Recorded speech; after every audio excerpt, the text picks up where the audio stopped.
Many are wondering why quarterback Cam Newton is still up for grabs on the free agent market. His former coach, Ron Rivera, thinks he knows the reason. Rivera told Jay Glazer of Fox Sports he believes health is the leading factor, saying, quote, "I think that's probably the biggest thing more than anything else. You've got to know the foot and the shoulder will be the two biggest concerns everybody has."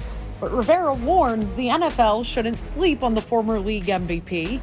Rivera says he's received intel suggesting Newton is in great physical condition and that he could come back with a chip on his shoulder, adding, quote, "The one thing about Cam Newton with an edge for something to prove, don't ever bet against him."